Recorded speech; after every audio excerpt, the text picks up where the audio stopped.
Y bueno, ya lo decíamos hace unos minutos, aumenta la tensión en Venezuela porque mientras la oposición convocó a una gran marcha para este miércoles, el presidente de Nicaragua, Daniel Ortega, ofreció enviar combatientes sandinistas para apoyar al ejército de Venezuela en caso de que ocurra lo que el propio denominó como una contrarrevolución armada. Para más detalles vamos a tomar contacto de inmediato con Hugo Harvey, él es analista internacional de la Universidad de las Américas. ¿Cómo estás, Hugo? Muy buenas tardes y muchas gracias por este contacto. Hola Florencia, ¿cómo estás? Gusto saludarla. Igualmente, Hugo. Bueno, ¿qué es lo que se puede esperar para esta gran marcha del día de mañana que fue convocada por la oposición y que, por cierto, entre comillas, hace un rinde homenaje o un tributo o rememora también que se está cumpliendo un mes desde las elecciones del 28 de julio? Sí, bueno, todas estas actividades que están haciendo la oposición, digamos que están siendo simbólicas y cada vez tienen menos efecto a medida que va avanzando el tiempo de la fecha de la fecha de las elecciones. Es decir, podemos ver cómo ya la oposición en todos los que ha encontrado ha dicho que tiene las actas, las ha publicado, se venía preparando con mucho tiempo de anterioridad, pero hemos podido ver que ha sido ineficaz toda la campaña que han hecho, porque en realidad la comunidad internacional ha logrado hacer poco. Por lo tanto, yo creo que ahora que está aumentando incluso la represión en Venezuela, podría incluso tener menos efecto que las marchas anteriores, que las concentraciones anteriores, producto de que va a haber mucha gente que seguramente se va a arrestar por temor a ser detenida y llevada, digamos, a algún centro de detención. De hecho, eso mismo le quería consultar porque existe obviamente el temor constante de que puedan incluso ser detenidos no solamente los manifestantes, sino a quien vemos en la imagen, que es la líder opositora María Corina Machado, o incluso el candidato opositor que la oposición asegura ganó, que es Edmundo González Urrutia, y existe ese temor en las calles, ¿no? Sí, claro, existe ese temor en las calles y aparte que la fuerza que tiene Venezuela es grande, digamos, no solamente tiene la policía, sino que tiene los colectivos que también tienen las atribuciones, digamos, que de manera informal, digamos, o de facto la atribución para detener gente. Tienen la Guardia Bolivariana, tienen una serie de instituciones que en realidad están todas encima de lo que hacen los opositores.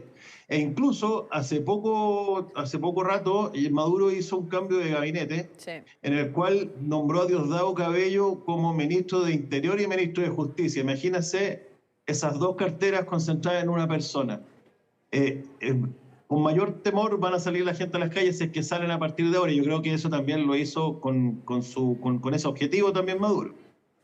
De hecho, hace instantes acaban de anunciar también por parte de los comandos de oposición que se llevaron detenido a uno de los principales voceros del comando opositor, que justamente era el vocero de todos los candidatos o líderes e incluso de los dirigentes de oposición. Eso ya también va marcando un poco la pauta y básicamente es una advertencia con todas sus letras a horas de que se lleve a cabo esta gran manifestación, ¿no? Lo de Diosdado Cabello, lo de este nuevo arresto. Sí, claro, efectivamente, son señales que hacen este tipo de regímenes para poder amilanar la voluntad de lucha de la gente que se está intentando manifestar. Y por eso digo que cada vez logran menos efecto, cada vez menos gente se pliega y cada vez de manera implícita se está aceptando el triunfo de facto, sea legítimo o no, por parte de Maduro. Bueno, de hecho, Hugo, quiero que si me acompaña, porque vamos a pasar a revisar las declaraciones también de la líder opositora María Corina Machado y seguimos comentando al regreso de la cuña. Correcto. Acta mata sentencia. Y por eso nos vemos este miércoles 28 de agosto en las calles. A un mes de nuestra gloriosa victoria del 28 de julio, cuando votamos, ganamos y recogimos nuestras actas que demuestran la victoria apabullante de Edmundo González. Y porque no vamos a dejar la calle. ¿Y usted en ese sentido, Hugo, considera que la figura o el liderazgo de María Corina Machado ha disminuido en estos últimos días? No, yo creo que se ha mantenido, digamos, ha estado menos visible claramente que anteriormente, ha disminuido porque ha estado en la clandestinidad, digamos, sus apariciones, pero yo creo que sigue firme en su liderazgo y por eso mismo se hace más peligroso que se muestre en público. Entonces habría que ver si Maduro o el régimen de Maduro y ahora con el nuevo ministro del Interior llegan a ser tan explícitos en lo que están buscando como para tomar la detenida una vez que se presente en público. Ya detuvieron el camión que tenía antiguamente, o sea, hace un par de semanas, de donde hacía sus discursos. Por lo tanto, en realidad, bueno, hay que ir viendo de qué es lo que es capaz Maduro. Ahora, Hugo, ¿qué le parece? ¿Cómo evalúa usted que el presidente de Nicaragua, Daniel Ortega, haya ofrecido enviar, como él mismo dijo, combatientes sandinistas para apoyar también al ejército de Venezuela en caso de lo que ocurra, lo que él mismo dijo, una contrarrevolución armada? ¿Cómo se lee eso a nivel de diplomacia también? Claro. Bueno, eso es lo que hablábamos el otro día, que todo esto es bajo el paraguas de un cambio de orden internacional, por lo tanto es como un río revuelto. Y estos regímenes que tienen poco peso a nivel internacional buscan salir a la luz pública mediante este tipo de declaraciones. Por ejemplo, vemos a Kim Jong-un cuando de repente empieza a hacer prácticas nucleares, en su justa medida se puede asimilar a lo que está haciendo ahora Ortega, quiere figurar de alguna forma.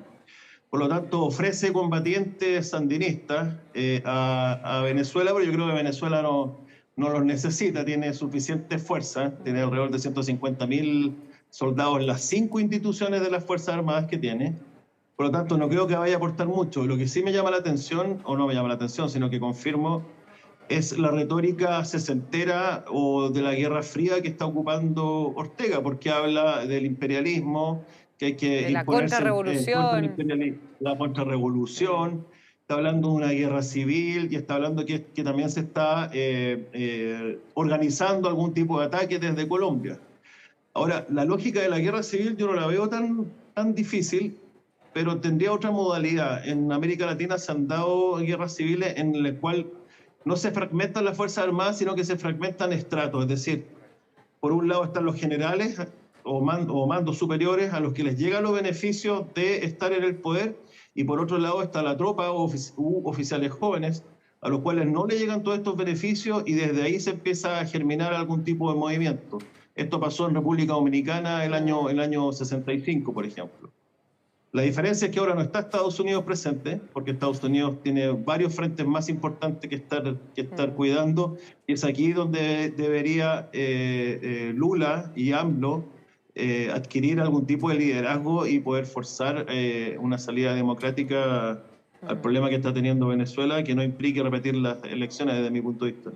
Que eso le iba a consultar, porque la medida que más ha sonado tanto por el gobierno brasileño como el mexicano, incluso el colombiano, es precisamente que se repitan los comicios. La oposición, de hecho conversaba yo el otro día también con parte del comando de opositor y me decían que bajo ninguna circunstancia ellos están dispuestos a repetir las elecciones, porque dicen que un triunfo, o sea, un hecho completamente normal, legal, transparente, como fue la votación del pueblo venezolano que salieron a votar, no debe repetirse. Lo que debe repetirse o debe publicarse y transparentarse es precisamente la lectura de las actas, pero no el proceso en sí de la votación. Y en ese sentido, por ejemplo, bien, si es que esa es la gran propuesta que realiza Brasil y México, ¿qué opina usted respecto a eso? Bueno, yo creo que esa propuesta que está realizando Brasil y México, bueno, y desde una segunda línea Colombia, yo creo que es nada más que complicidad con lo que está haciendo el régimen, porque en un primer momento se esperaba que lograran algo, una salida más democrática y que se respetaran los resultados que la comunidad internacional lo está validando, y que la propia institución Carter, que era la institución que había dejado entrar el régimen de Maduro para que verificara la transparencia de las elecciones, ya señaló que no tiene ninguna validez estas elecciones. Por lo tanto, uno se imaginaba que la lógica era que 3 presidentes afines ideológicamente fueran forzando o fueran sugiriendo la retirada de Maduro con algún tipo de garantía. Pero hasta el momento no se logró, sí que se intentó. Y por otro lado, lo que podemos ver ahora es una complicidad con lo que se está haciendo en Venezuela, porque si ya en un mes perfectamente pueden haber hecho otro tipo de actas, y eso habría que contrastarlas con las que tiene la oposición. Pero si se hace otra elección, podría ser un resultado incluso mayor para Maduro, y ellos ya habrían aprendido la lección de evitar que entren los apoderados de mesa, digamos, de la oposición, y así una serie de actividades. Y el régimen de Maduro tiene gente inteligente también.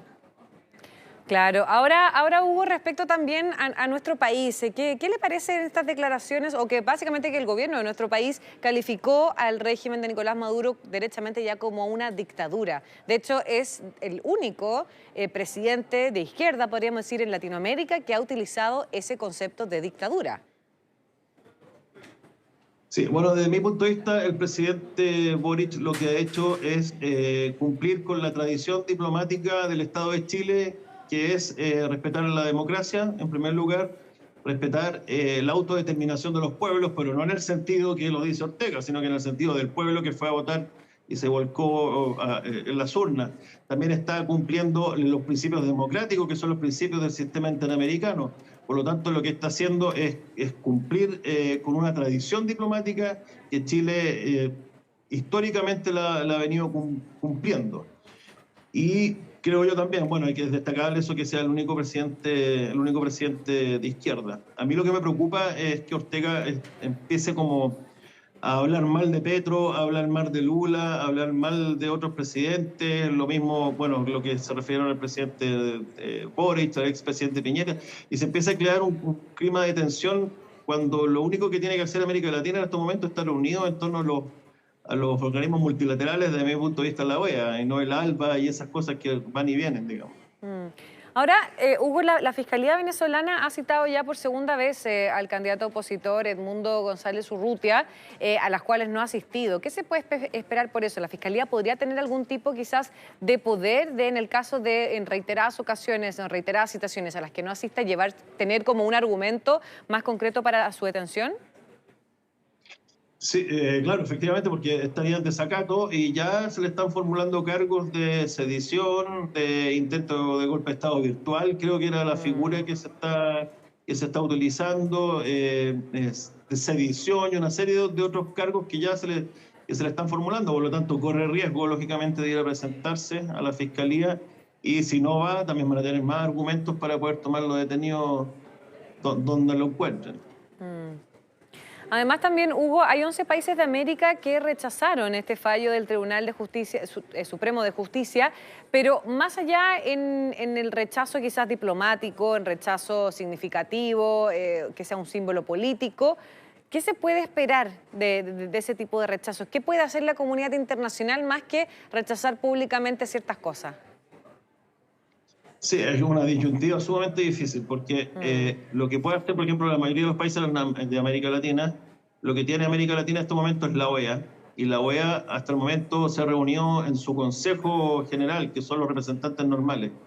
La figura que se puede realizar cuando hay una situación grave en el continente, que se hizo en el caso de Cuba, en el caso de República Dominicana, en el caso, si mal no recuerdo, de la Guerra de las Malvinas, es llamar a una reunión de consulta de cancilleres. Y eso ya es un estadio superior en el cual ya se pueden adoptar ciertas resoluciones. Y también incluso tendría la potestad, la OEA, para generar algún tipo de fuerza que vaya a mediar entre las partes o que vaya definitivamente a tratar de intervenir. Esto es una idea mala, no lo estoy proponiendo. Pero tendría eso bajo el capítulo 8 de la Carta de las Naciones Unidas, que es la acción de organismos internacionales, que luego tendría que autorizar Naciones Unidas.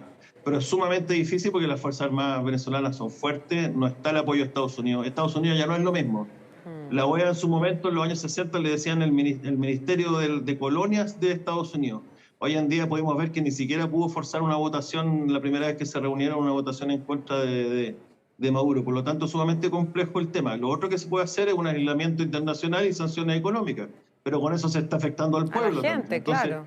A la gente. Entonces, sumamente difícil una situación de este tipo. Por eso que Latinoamérica está mirando a Lula, que yo creo que es el único que puede forzar o sugerir a Maduro que una transición. acepte los resultados, o que se haga algún tipo de transición Y en ese no sentido, caer en la en ese lógica de sentido, Hugo, repetir elecciones. claro, en ese sentido, ya para ir cerrando también, ¿cuál podría ser un acuerdo de transición por parte de que Maduro acepte, de que esté involucrado como mediador Luis Ignacio Lula da Silva? ¿Qué condiciones podrían ser? Lo hemos visto en otros regímenes que han habido procesos de transición, que quizás Nicolás Maduro no tendría que irse del país, podría quedarse incluso con algún cargo, también en las Fuerzas Armadas, en fin. ¿Cuál crees tú que podría ser como un proyecto que podría adoptar o que podría seguir quizás Maduro? Claro. Es difícil proponer algo así porque cada país tiene sus propias lógicas, su propia Claro. idiosincrasia, sus propias instituciones. Sin embargo, la transición chilena ha sido destacada mundialmente por la forma en que se hizo, a pesar que tiene sus detractores, lógicamente, porque no se logró hacer las cosas al ritmo, ni a la velocidad, ni con la intensidad que hubiesen querido algunos. Pero sin embargo, ya llevamos mucho tiempo con un país, digamos, en paz, lógicamente, hasta el estallido, pero ha sido destacado mundialmente. Entonces, quizás puede haber alguna fórmula de permitir que Maduro se mantenga en el país con algún tipo de cargo especial. Pero el problema es que es tan gruesa la capa de poder y de gente que está involucrada en la toma de decisiones y en el gobierno y que recibe, digamos, los beneficios de estar en el gobierno, que es muy difícil que todos se salven, digamos, o que a todos les den algún tipo de regalía especial o de amnistía. Se hace muy difícil eso. Bien, Hugo Harvey, analista internacional de la Universidad de las Américas. Muchísimas gracias por esta interesante conversación a esta hora con Mega Noticias Mundo. Gracias por la invitación, Florencia, que esté muy bien. Chao, chao.